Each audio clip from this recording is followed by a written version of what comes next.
Bonjour, bonsoir, ça dépend de l'heure que vous allez nous rencontrer chez vous. Nous sommes à proche. Encore une nouvelle semaine, nous avons décidé de venir chez vous, partager ces moments intimes. Nous l'appelons intime parce que c'est les moments qui sont circoncis par le Saint-Esprit et ce sont des moments que nous nous estimons heureux avec la présence du Seigneur. Partager le socle et les bases de la foi. Bien-aimés dans le Seigneur, sentez-vous aimés par le Seigneur Jésus-Christ et trouvez grâce de vous asseoir, qu'on puisse partager quelque chose pour cette nouvelle semaine. Mes frères, mes sœurs, c'est comme j'étais en train de le dire la fois passée, nous avions commencé la saison du siméonisme, les enseignements liés aux yeux. Siméon, tu ne mourras pas jusqu'à ce que tu aies vu la gloire de Dieu. Et notre troisième semaine, nous allons parler aujourd'hui sur quelque chose de très important. La troisième partie de Genèse, chapitre 15, verset 1er. La première partie, c'était « N'aie pas peur ».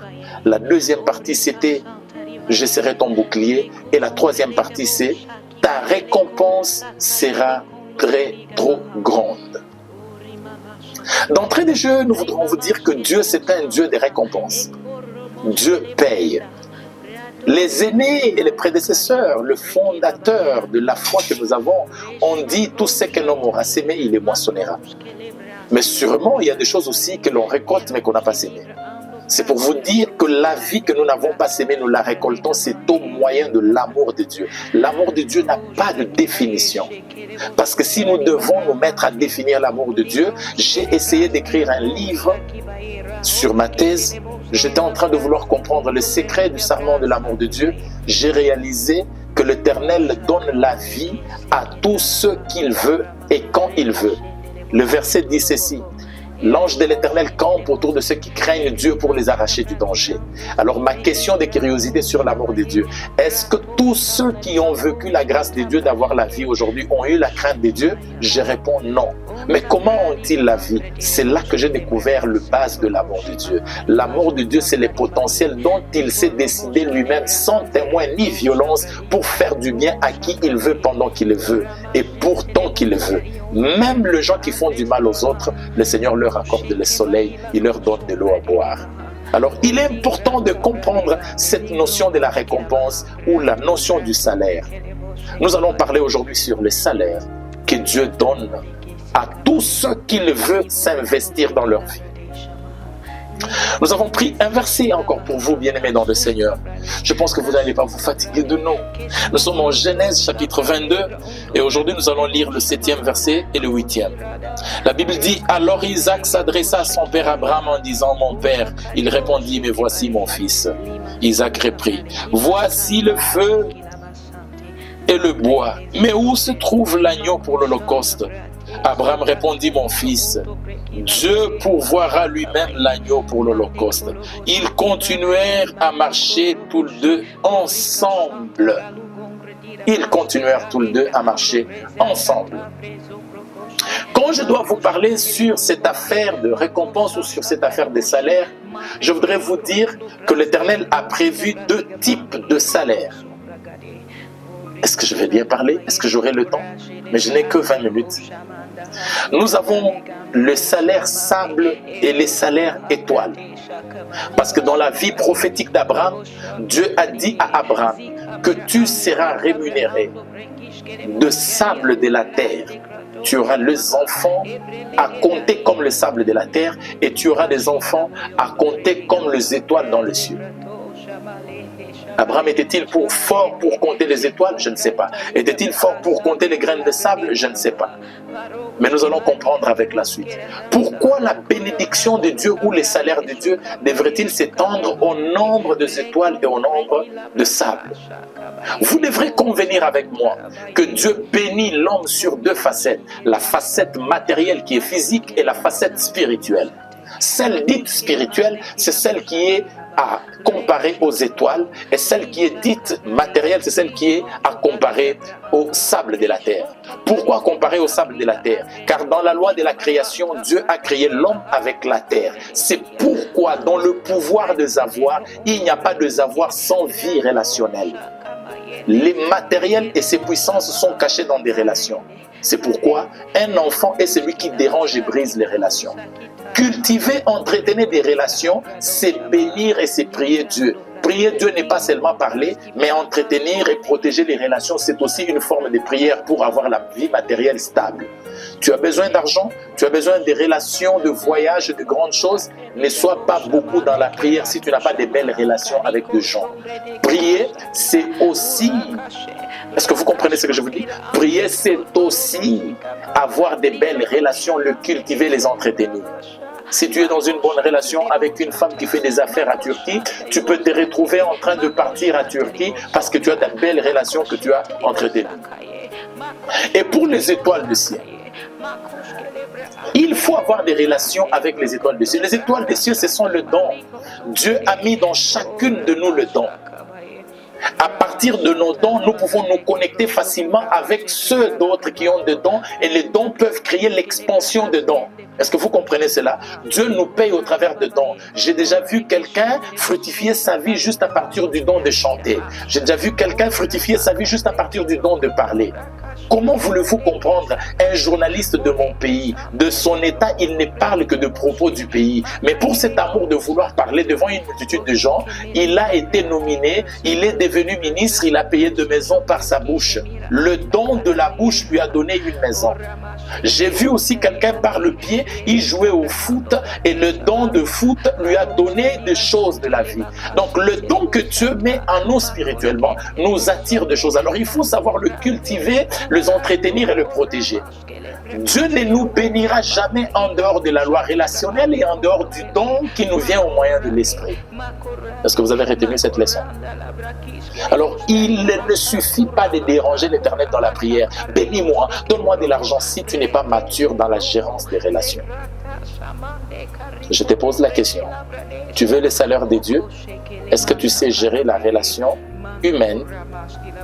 Ou bien tu es celui qui rompt des relations et tu en veux d'autres? Et tu marches avec ces versets qui te donnent la tétutesse, l'Éternel les verra de pierre et ils chanteront. Tu as déjà rencontré de pierre qui chante, cher pasteur? Il faut savoir entretenir les musiciens que tu as dans ton église, le protéger en les épargnant contre le mal, les enseigner, entretenir de très belles relations. Je passe, je ne vais pas créer des polémiques là-dessus. Parce que je parle de la loi relationnelle. Beaucoup de femmes veulent des hommes qui leur donnent de l'argent. L'homme ne peut pas te donner de l'argent si tu n'es pas soumise à lui. Offrez à vos hommes de la soumission, la porte de l'argent sera facile. Lorsqu'un homme se sent traité comme un roi, il vous traitera pour sa princesse et sa reine. Est-ce que vous entretenez la relation? Comment voulez-vous la stabilité? Vous ne savez pas entretenir la relation. Alors dans le monde des esprits, il y a aussi les étoiles qu'on doit protéger. Il y a la rencontre avec des étoiles. Tu te veux grand, il faut entretenir l'étoile. L'entretien de l'étoile, c'est aussi l'école que nous devons étudier à part. Alors aujourd'hui, parlons-en et discutons-en. Abraham, notre père, a connu deux sortes de salaires. Premier salaire, il s'appelle Ismaël. Comment est venu ce salaire? Un jour, Abraham a vu que les choses tardaient. Et Sarah vient lui chuchoter à l'oreille: chérie, l'âge est en train d'avancer. On risque de mourir sans enfant. Je te prie, s'il te plaît, va vers notre servante, prends-la, qu'elle mette au monde un enfant, mais cet enfant ne sera pas son enfant, sera mon enfant à moi, Sarah. Sarah, tu raisonnes qu'Abraham aille faire un enfant avec Agar et que cet enfant te soit donné, toi, Sarah. Dans les relations sur la terre, ne s'aimez pas de choses que vous pensez récolter de bien pendant que vous savez que c'est du mal. Est-ce que nous sommes ensemble? Sarah va dire à son mari: prends Agar pour femme, mettez avec elle au monde, mais l'enfant m'appartiendra. Le base de la loi relationnelle. 1. La vérité, même quand ça blesse. Dites-vous la vérité pour entretenir et protéger votre relation, afin de la fructifier et que ça vous donne la stabilité matérielle.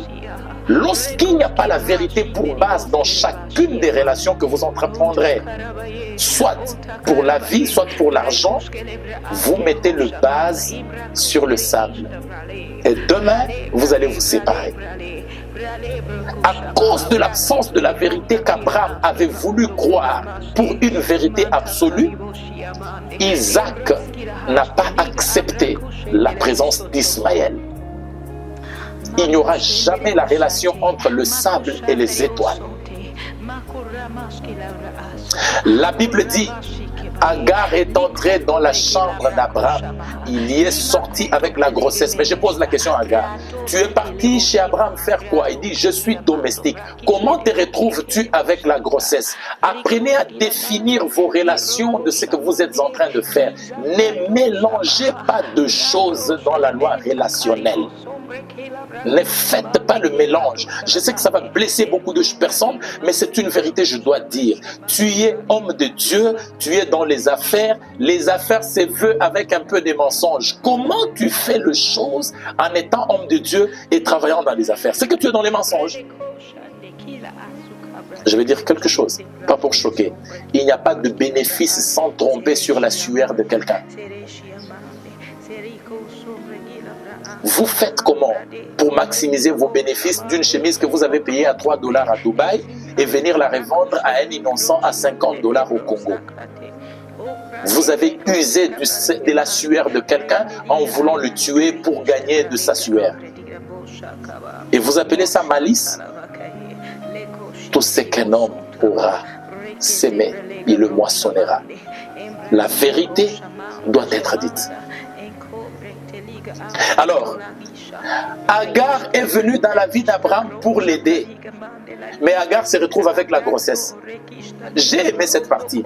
Le jour où Agar met au monde, Sarah change de vision. La première prédication, c'était que prends Agar, qu'elle devienne ta femme. Et quand Agar met au monde, Sarah se permet de dire cette fois-là à Abraham, Abraham, chasse-le. Et Abraham, avec la douleur d'exécuter la prédication de sa chérie, Abraham entre dans la maison, il prend deux choses. 1, la bouteille d'eau. 2, le pain. Il chasse Agar avec la bouteille d'eau. Quand vous lisez la Bible dit, on a donné à Agar la bouteille d'eau qu'on a mis sur l'épaule. L'eau était sur l'épaule et le pain était sur la poitrine. Et l'enfant était ligoté par devant. L'enfant, on l'a ligoté par devant pour qu'Agar puisse transporter l'enfant par devant. De façon qu'en marchant en cours de route, quand Agar sentira que son enfant pleurera pour des raisons de faim, il va couper le pain, il va donner, il va prendre l'eau qui est sur l'épaule, il va aussi donner à l'enfant.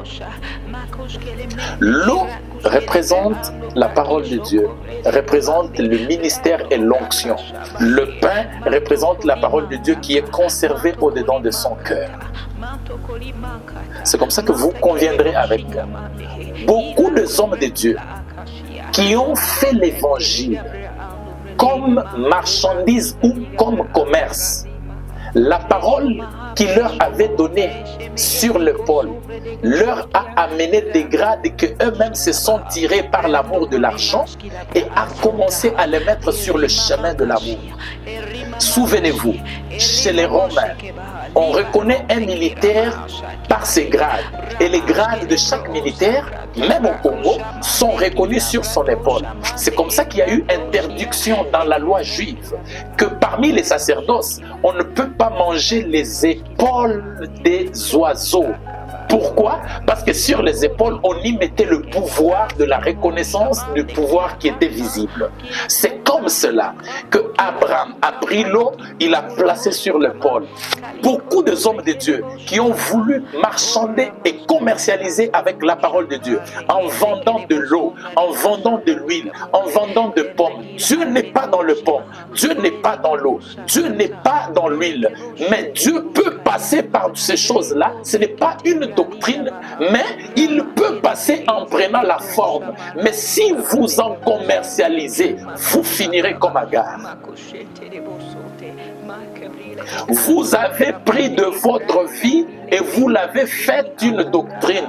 On n'appelle pas doctrine l'expérience d'un ministère d'une personne. Si Dieu vous a utilisé avec de l'eau, si Dieu vous a utilisé avec la pomme, n'en faites pas doctrine.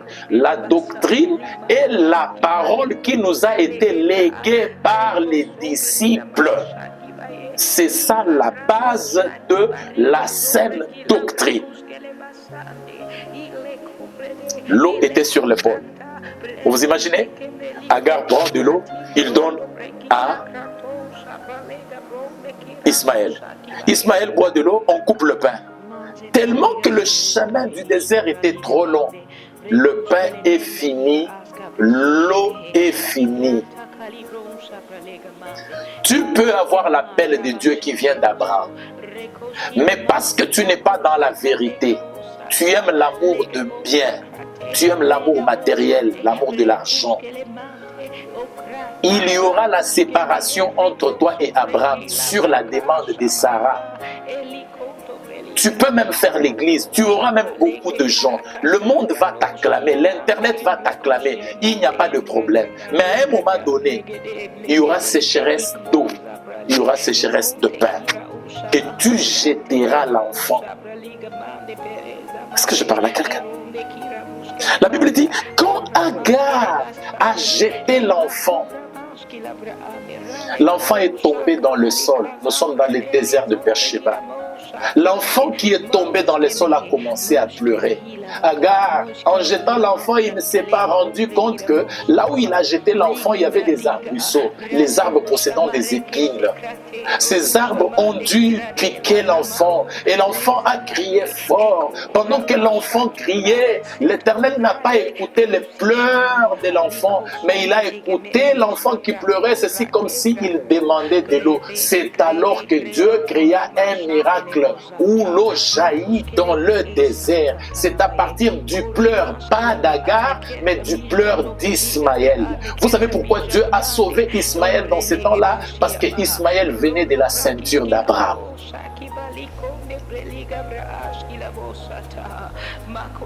Mes frères, mes sœurs, Agar, tu jeteras l'enfant. Parce que toi, ce qui t'importe, c'est la présence du pain et la présence de l'eau. Et quand tu jettes l'enfant, le propriétaire de l'enfant prendra lui-même la charge. Écoutez mes amis, laissez tous ces faux qui prêchent de fausses doctrines le faire. À un moment donné, ils jetteront ces enfants et le propriétaire des enfants prendra la charge. En passant, Ismaël, tu vas te rencontrer avec Isaac. Quand? Le jour de la mort d'Abraham. Je continue. De l'autre côté, Sarah est restée. Les anges sont passés. Et lorsque les anges sont passés, vous connaissez l'histoire très bien de plus que moi, Sarah les a prêtés à manger. Et lorsque les anges ont mangé, les anges ont dit, l'année prochaine, tu auras un fils. Et lorsque le fils est venu, on l'a donné le nom d'Isaac. Le sourire, les rires. Dieu a visité Abraham. Isaac devrait connaître qu'il a un frère qui s'appelle Ismaël. Et la rencontre de ces deux s'est faite après la période de la mort d'Abraham. Lorsqu'Abraham est mort, la Bible dit, on est parti chercher Ismaël pour qu'il vienne montrer à Isaac la route du cimetière. La terre se rencontrera avec les étoiles, car il n'y a pas de relation terrestre qui ne soit pas chapeautée par des relations célestes. Les dons a toujours besoin d'un corps pour fonctionner. Le tout se rassemblera. Dieu nous payera par le don du Saint-Esprit. Dieu nous payera par la chair dans la loi relationnelle. L'essentiel, que ce soit pour le don spirituel, que ce soit pour la chair, mettons au centre la vérité. Et la vérité pour laquelle je veux que nous puissions mettre au centre, la vérité a un nom. La vérité, c'est un homme. La vérité, c'est Jésus-Christ de Nazareth. En vérité, je vous l'ai dit, personne ne peut aller au Père s'il ne passe par moi. En vérité, je vous l'ai dit, tout ce que vous avez demandé à mon nom, vous l'avez déjà reçu. En vérité, je vous l'ai dit, je suis le chemin. En vérité, je vous l'ai dit, je suis la vie. En vérité, je vous l'ai dit, je suis la porte de brebis. En vérité, je vous l'ai dit, celui qui m'a vu a vu les Pères. Jésus est la vérité pour les salaires du monde entier. Tu veux un grand salaire dans ta vie? Aie Jésus au-dedans de toi. En ayant Jésus au-dedans de toi, tu ne seras point envieux. Tu auras des relations avec des hommes et des femmes. Combien de fiançailles tu as fait? Aujourd'hui, tu es déjà au 7e parce que tu n'as pas de vérité en toi. Pourquoi tu échoues dans le travail? Parce que tu n'as pas de vérité en toi. Pourquoi tu commences l'église aujourd'hui, demain tu es là-bas, demain tu es là-bas? Parce que tu n'as pas de vérité en toi. Lorsque nous comprenons que la vérité est une base relationnelle, Dieu nous accordera ce que nous avons besoin. Et aujourd'hui, je voudrais vous dire quelque chose de la vérité. La Bible dit, Dieu est derrière les paroles de ses serviteurs pour l'accomplir. C'est une parole de vérité. Dieu va accomplir de la bouche de chaque homme de Dieu ce qu'il va dire. Pourquoi? Parce qu'il s'est décidé comme un Dieu vérité. Comment un Dieu vérité peut-il s'asseoir dans celui qui est faible? Ça, c'est le mystère de Dieu. Que le Seigneur vous bénisse. De part et d'autre où vous êtes, je vous exhorte à mettre la vérité au centre de vous. Et cette vérité, c'est le Seigneur Jésus. N'oubliez pas, si vous avez besoin d'un grand salaire, si vous avez besoin d'avoir mieux, si vous avez besoin de réussir dans votre vie, dans le domaine que vous êtes en train d'entreprendre, soyez véridique, vivez dans la vérité, mentionnez-vous dans la vérité, même quand ça fera mal, vivez la vérité. Que le Seigneur, les dieux des esprits de prophètes, les dieux en qui j'ai prêté serment, vous accordent ses faveurs dans la vérité. Réussissez, vous feriez grand dans la vérité, sans toucher aux interdits. C'est une puissance de ceux qui reconnaissent la grandeur de notre Dieu. Que le Seigneur vous bénisse. N'oubliez pas, le verset clé de notre fondement de cet enseignement approche. Or, à celui qui peut faire infiniment au-delà de tout ce que nous pensons et tout ce que nous sommes en train de traverser, à lui seul soit la gloire pour le siècle des siècles, dans l'Église et pour l'éternité. Au nom de Jésus-Christ. Alléluia. Que Dieu vous bénisse.